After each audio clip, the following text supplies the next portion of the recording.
अब देखिए, आज के 10 साल पहले हम इकोनॉमी के आधार पे दुनिया के 11वें नंबर पे थे,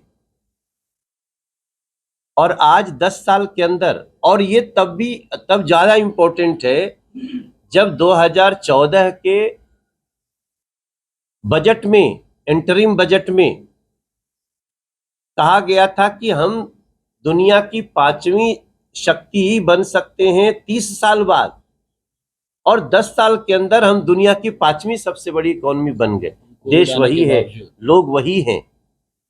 और अभी प्रधानमंत्री जी ने स्पष्ट रूप से कहा है कि हम इसी तीसरे टर्म में, जब नरेंद्र मोदी जी तीसरी बार प्रधानमंत्री बनेंगे, तो हम दुनिया की सबसे बड़ी तीसरी इकोनॉमी बन जाएंगे। और मोदी जी का कुछ भी कहना वो केवल कहना नहीं होता है, बहुत डेटा के आधार पे होता है। और हम इतने करीब हैं आज भी। अभी जो इसी महीने जीडीपी का जो ग्रोथ रेट आया है, हम 7.8 आया है। अब आप ये क्यों नहीं गर्व होना चाहिए कि दुनिया में सबसे ज्यादा वर्तमान में अगर जीडीपी का ग्रोथ किसी का है तो तेजी से बढ़ रहा भारत के लोग हैं। तो इसमें भी नरेंद्र मोदी जी की नीतियों का ये बहुत बड़ा असर हुआ है। और ये बहुत अच्छा लगा मुझे सर कि आपने ये सवाल उठाया और आसनसोल में इसकी चर्चा हो रही है। एंड वी आर प्राउड कि हम बहुत जल्दी, उन्होंने कहा तीसरे टर्म में, मगर मैं थोड़ा सा जो जानकारी रखता हूं, हम अक्टूबर नवंबर तक हम दुनिया की तीसरी सबसे बड़ी इकोनॉमी बन जाएंगे। और उसका ही अर्थ है, उसका ही असर है। कोई हमसे पीछे कह रहा था इतना अनाज क्यों तुम लोग फ्री दे रहे हो? अरे भाई, इसी देश में अनाज तो चूहे खा जाते थे। आप लोग मीडिया में भी छापते रहते थे, ये देखो भंडार, और सड़ गया, बारिश से बचाने की क्षमता नहीं थी। आज वही तो हम बचा करके अपने देश के लोगों को संपन्नता से भेज भी रहे और दुनिया के 155 देशों की भी सहायता कर रहे हैं। So we are proud of Modi को।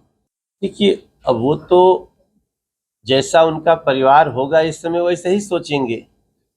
तो जो दूसरी तरफ वाले हैं वो तो 100 से ऊपर सोच ही नहीं रहे हैं, वो अपने ही सोच नहीं रहे हैं। और जहां तक बात रही, अब देखिए, बात व्यक्ति की नहीं है, बात देश की है। अब हम व्यक्ति में थोड़ी जुड़े रहेंगे,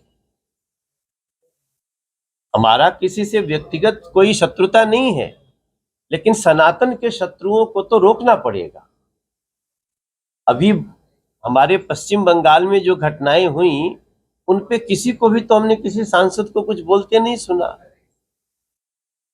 ऐसा अंधा युग में प्रवेश कर गया। राज्य के स्तर पे देखिए, तो जो राज्य के स्तर पे ऐसा उधम मचा सकते हैं हिंसा और नफरत का, अगर ऐसे लोगों के हाथों में देश की बागडोर चली गई तो केवल कल्पना करिए कि क्या होगा। अभी तो संविधान का, कानून का चाबुक है, सही समय पे विपरीत परिस्थिति में ही सही कार्रवाइयां हो रही हैं। लेकिन अगर इन्हीं लोगों के पास ये देश की बागडोर चली गई तो पीछे भी जो होता रहे आपको पता है, हमको भी पता है। इसलिए मैं मानता हूं कि अब व्यक्ति की राजनीति नहीं रह गई इस देश में। कोई व्यक्ति है या कहें कि वो हमारे राज्य का है, वो हमारे स्वजातीय है, हमारे धर्म का है, अब ये देश का चुनाव इससे बहुत ऊपर चला गया है। क्योंकि जो लोग इंडी गठबंधन बना के हैं, जो घमंडिया गठबंधन भी कहे जा रहे हैं, उनमें से कोई भी प्रधानमंत्री बनने के लिए थोड़ी लड़ रहा है साहब। उनमें से तो बस मोदी को इसलिए रोको कि भ्रष्टाचार पे अंकुश लगा रहे हैं, मोदी को इसलिए रोको कि आतंक पे काबू लगा रहे हैं, मोदी को इसलिए रोको कि हमारी जो 30,000 करोड़ का प्लान आया, तो बाकी दूसरे की तो सोच होगी कि 30,000 करोड़ में जल्दी पहले 60% अंदर करिए। मगर हमारी सोच है, नरेंद्र मोदी जी की सोच है, एनडीए की सोच है, बीजेपी की सोच है कि ना, उस 30,000 करोड़ का इस क्षेत्र के लोगों को एक एक पाई का उसको फायदा होना चाहिए। इसलिए शत्रु जी हो या कोई हो, अब ये व्यक्ति की राजनीति नहीं रह गई है मेरे भाई। मैं दोनों हाथ जोड़ करके, और मैं यहाँ अपनी वेस्ट बंगाल के जो हमारे बंगाली भाई बहन है उनसे भी बोलना चाहता हूँ। उनपे ही मुझे उनके बहुत विश्वास है, और जे हमारा गांव के रहे वाला बाटे, जे हमारे क्षेत्र के जवार के रहे वाला बाटे, ओकरो से हम बोलता नहीं कि अगर अबहिनो हमनी के ई हमरा बोली के, ई हमरा राज्य के, ई हमरे भाषा के एकरा में रहल जाई तो धोखा हो जाई हमनी के संगे।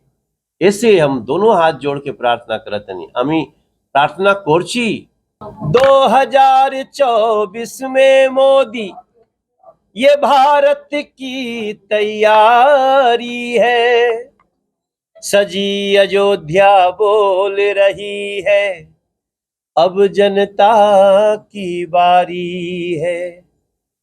पश्चिम बंगाल के आसनसोल में आया मनोज तिवारी है, और हाथ जोड़ विनती बस इतनी, अब 400 पार की बारी है। भारत की बड़ी खुशियों का हो गया मुहूर्त है, और फिर से एक बार हमें मोदी की जरूरत है। मन उसका साफ है, कर रहा इंसाफ है, नियत में खोट नहीं है, हो रहा विकास है। पश्चिम बंगाल से होने वाली बड़ी मुहूर्त है, और फिर से एक बार हमें मोदी की जरूरत। जय हिंद, जय पश्चिम बंगाल। देखिए, अब वो तो जैसा उनका परिवार होगा इस समय वैसे ही सोचेंगे।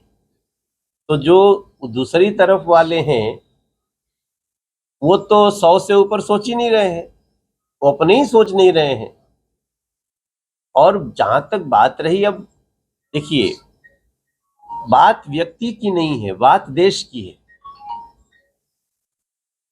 अब हम व्यक्ति में थोड़ी जुड़े रहेंगे, हमारा किसी से व्यक्तिगत कोई शत्रुता नहीं है, लेकिन सनातन के शत्रुओं को तो रोकना पड़ेगा। अभी हमारे पश्चिम बंगाल में जो घटनाएं हुई उन पे किसी को भी तो हमने किसी सांसद को कुछ बोलते नहीं सुना। ऐसा अंधा युग में प्रवेश कर गया राज्य के स्तर पे। देखिए, तो जो राज्य के स्तर पे ऐसा उधम मचा सकते हैं हिंसा और नफरत का,